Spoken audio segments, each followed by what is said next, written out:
Well, hello everyone, this is Nadia and welcome back to my channel where I normally talk about learning to code and building a career in tech, but this video is a little bit different. It is almost my birthday and I wanted to record a little video to talk about my top 5 insights from this last year in my life. I usually like watching such videos produced by other people and hopefully this can be entertaining or useful for you. But mostly, honestly, I'm doing this for myself so that in a year's time or in the 10 years time, I will be able to remember what I thought about this time around and what lessons I had learned. So the first lesson of this year is that even though I have done so much and I have learned so much about being more self-confident and about being more pushy, in a way, in a good way, there still have been a lot of moments where I felt that I didn't stand up for myself, for my rights strongly enough. I felt that I allowed people to be jerks to me and I didn't really react strongly enough to that. I didn't protect myself strongly enough, and I think that I've allowed myself to be pushed over, and I'm not proud of those moments, but also I understand that this is a process, that the way that a lot of women are being brought up in Eastern Europe is to be afraid of authority, be afraid of people who maybe seem more forceful or pushy to you, and kind of adapt and be nice and try to make everybody happy. And I think that there is a lot of unlearning I need to do. This will take time, but definitely one of the insights from this year is that the importance of standing up for myself is really high. I mean, nobody will stand up for myself and I have to do it. Even though maybe it's not the way I was brought up to behave, maybe this is not something that feels natural for me, but I have to do it for myself.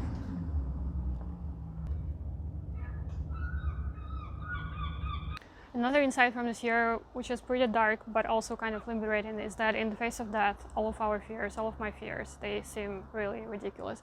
I think that this year I've had a lot of reasons to think about that, both personal and larger geopolitical reasons. And I think that I've seen a lot of people online contemplate the question, of what would you do if you knew that you will die tomorrow? Like, are there any things that you are not doing because of a fear that is really, stupid and kind of superficial? And if you didn't have that fear, like, what would you do? And if you knew that this is your last day on Earth, is there anything that you would like to do? And for me, stupidly enough, like, I wanted to start a YouTube channel for a very long time, and I never did it. Because I thought I don't have time, I don't have a topic, I cannot commit to it. But these were all excuses. I think that primarily I was just scared of trying it. I wasn't sure of myself. I didn't think that I spoke well enough, I looked well enough for YouTube, so I didn't do it. And then in March, when I was, I think, in a very, very dark state of mind, I thought to myself that, this is ridiculous that I'm still scared of it, that I never tried, that I might try it and then I might like it or I might hate it, but unless I try, I will never know.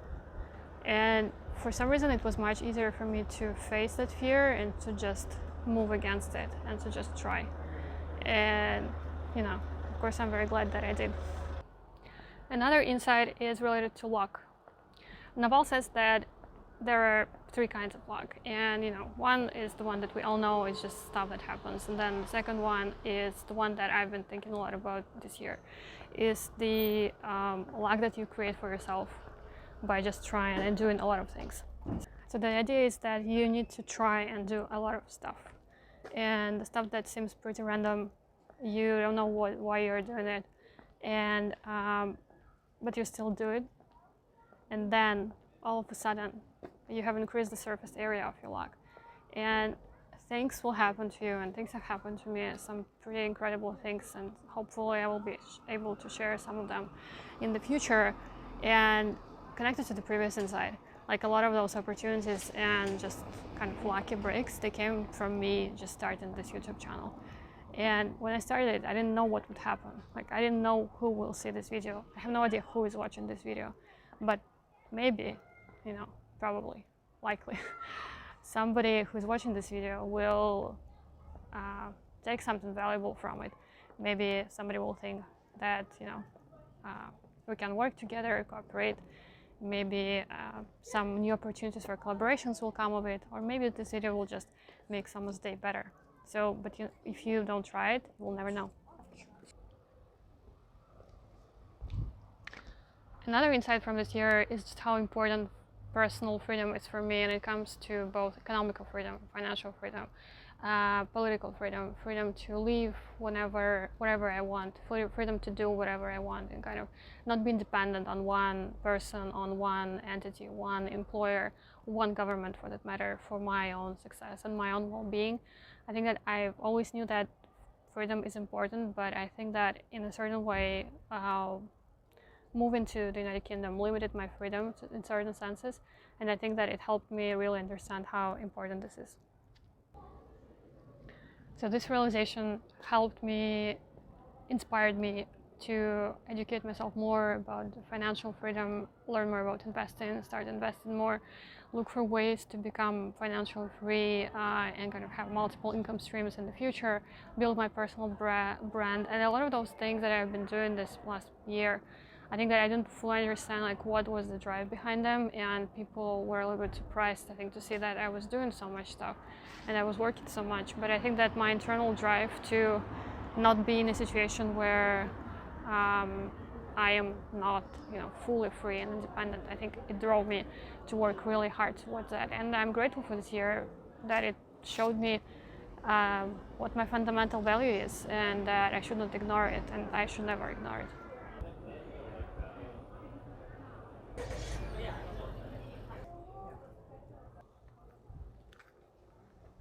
And the final insight is related to cultural differences, and this is something that I've talked about on this channel already in the past.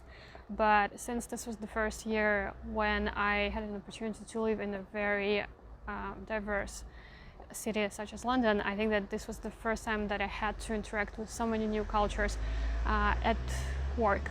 And I think that I've dropped the ball on many of the interactions that I've had without even understanding it, because I never did any proper homework on the cultures and the people that I would be working with. And I think that the mistakes that I've made, they could have been avoided, which, good lesson for the future. But overall, the insight that I've seen is that we are all so different, and it's not enough to just learn the language. I think that a lot of people who want to move abroad and build a career in another country, they focus so much on learning English, and I think that, when I become fluent in English, then it will be all, everything will fall into place, and like all will be well. And I kind of felt this way as well, because my English is fluent, so if I move to Great Britain, like things will be really smooth. But actually they aren't that smooth, so there is still a lot of work that I need to do to be able to understand people who are from Great Britain and to work with them better, but also to learn more about other cultures that I interact with. And I think that this taught me a lot of humility, a lot of understanding for others. And this is definitely something that I want to work on in the future. So these were my top 5 insights for my birthday. Let me know what you think in the comments. And hope that was useful for you. Thank you so much for watching, and happy birthday to me. I'll see you in the next one. Bye.